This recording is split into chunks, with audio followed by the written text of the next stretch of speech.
இதில் எனக்கு ஒரு முக்கியமான விஷயம் என்னன்னா, நான் பேசியாக ஆண்டி கட்டு வேலை கிடைக்காது, பெருசாக வருமானமும் இல்லை, 10,000 ரூபாய் சம்பாதிக்க முடியாது. நான் ஹைலாண்டில் மீட் பண்ணும்போது நான் எம்டி சாரை பார்த்தேன். ஏன்னா நான் ஒரு நிறைய கம்பெனி ஏமாந்துருக்கேன், லட்சமாக அழைச்சிருக்கோம். இதுக்கப்புறம் ஒரு கம்பெனி ஸ்டார்ட் பண்ணோம் அப்படின்னா நம்ம தான் ஹீரோவில் இருக்குன்னு முடிவு பண்ணி இறங்கணும்.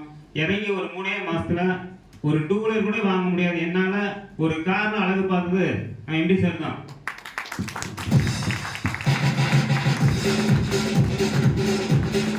ஏன்னா அந்த கார்ல நான் எடுத்து அந்த கார் நான் ஓனா டிரைவிங் பண்ணிக்கும்போது உண்மையாலுமே என் ஃபேமிலியில கூட நினைக்கி பார்க்க ஆரம்பிச்சாங்க. ஏன்னா நான் என்னால முடியுங்கிறது நான் ப்ரூவ் பண்ணேன். நான் கம்பெனில ஜாயின் பண்ணும்போது நினைச்சேன் என்னன்னா, நான் தான் அதில் ஹீரோவா இருக்கணும், என்னை நம்பிதான் பின்னா டீம் வந்து முடிவு பண்ணேன். அந்த மாதிரி உண்மையை பண்ணிட்டு இருக்கேன். ஒரு சில இடையூறுகளால் கொஞ்சம் பிரேக் ஆயிருக்கு. அதுக்கப்புறம் என்னோட எக்ஸ்மெண்ட் கண்டிப்பாக வரும். நிறைய ரிசல்ட் இருக்கு. ஏன்னா ரிசல்ட் அங்கெல்லாம் வேலூர்ல போட்டேன். உண்மையான ரிசல்ட் பயங்கர ரிசல்ட்.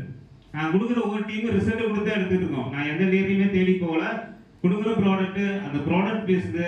அது உண்மையாலுமே எம்பி சார் வந்து கடவுளுக்கு இணையாக வைக்கணும். தேங்க்யூ.